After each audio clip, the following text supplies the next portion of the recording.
You know that mask they wear? The one of absolute, unshakable confidence? Well, it's hiding something, that intimidating energy, the one that makes a whole room feel like it's shrinking. That's not strength. What if I told you that their slickest manipulations, their sharpest insults, and their most grandiose acts are all powered by pure gut-wrenching terror? When the audience is gone and the doors are closed, narcissists are absolutely haunted by a few secret fears. And today, we're dragging every last one of them into the light. We're counting down the 5 biggest fears that fuel a narcissist's every single move. By the end of this, you won't just see the mask, you'll see the terrified person hiding behind it. And before we dive in, please don't forget to like, subscribe, and hit the bell so you never miss another video. Right, let's get started.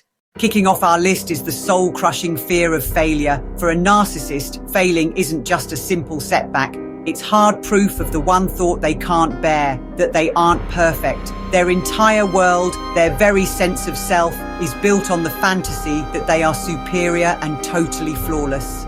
Any mistake, no matter how tiny, threatens to bring that whole fragile structure crashing down. This is exactly why they can't handle losing a board game, and why they will never admit they were wrong in an argument.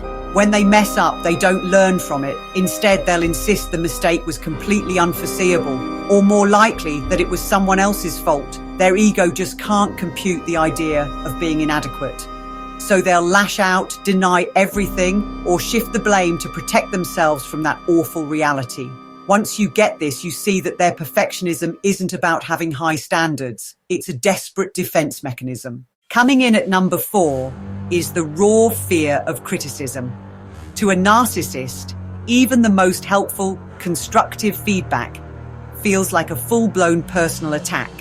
Their ego is so delicate and so dependent on what other people think that any challenge to their self-image feels like a profound threat, and that's why they react to the gentlest suggestions with such over-the-top anger or defensiveness. They might try to discredit you, call you jealous, or twist your words until you sound like the one who's out of line. They can't tell the difference between feedback on something they did and an attack on who they are. To keep their fragile ego safe, they have to shut down the source of the criticism. And they have to do it immediately. This isn't about them just disagreeing with you.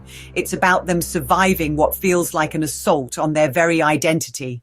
The third biggest fear is simply being irrelevant. A narcissist needs attention like we need oxygen. Being ignored, overlooked, or, worst of all, considered unimportant is one of their deepest anxieties. Their self-worth isn't homegrown, it's outsourced.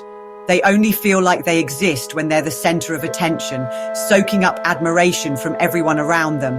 When they feel like they're being ignored, it triggers a terrifying fear that they might just be ordinary, which to a narcissist is the same as being worthless. This is why they have to dominate every conversation, create drama out of thin air, or pull all sorts of stunts to get eyes back on them. If people aren't talking about them, they feel like they're fading away. That fear of irrelevance explains their constant, desperate need to be seen and heard. It's the only way they can convince themselves they actually matter. The runner-up for the biggest fear is abandonment. They project this image of being fiercely independent, but narcissists are absolutely terrified of being left. This fear is often rooted in deep childhood wounds, where love and attention were either unpredictable or came with strings attached. Because their sense of self is so brittle, they desperately rely on others to feel stable and validated. Losing someone who admires them, what's often called narcissistic supply, feels like a direct hit to their identity. This terror of being abandoned is what leads to so much controlling and manipulative behaviour as they scramble to keep people from leaving. They might use guilt trips, gaslighting, or emotional blackmail to keep you locked in place. Their controlling behaviour isn't a sign of strength at all, but a symptom of their bone-deep fear of being left all alone with themselves. And now, for the number 1 biggest fear a narcissist has, being exposed. This is the terror that holds all the other fears together. Deep down, the narcissist knows that their grandiose personality is a carefully built illusion, a false self they created to hide the person they truly believe is flawed and unworthy. Their greatest terror is that someone will peek behind the curtain and see the truth. Being exposed means they would have to face the very shame they've spent their entire lives running from. This is why they react with such explosive rage or frantic denial when their lies are uncovered or their manipulations are called out. It's a primal, desperate fight for their survival.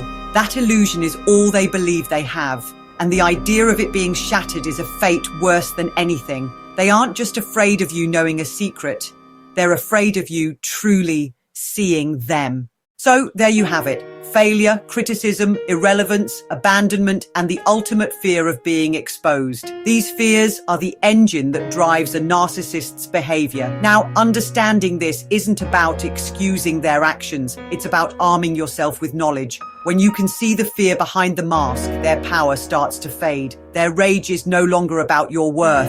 It's a symptom of their own terror. If this sheds some light on your own experiences, I'd really appreciate it if you hit the like button. And please don't forget to like, subscribe, and hit the bell so you never miss another video. And now I want to hear from you. Which of these fears have you seen up close? Share your story in the comments below. Your experience could be the one that helps someone else feel a little less alone. Thanks so much for watching, and remember, you're not alone. If you need support, just reach out using the link below. Also, check the other links in the description. You'll find my free ebook and my Amazon book on toxic relationships if you're ready to dive a little deeper. Take care, and I'll see you in the next one.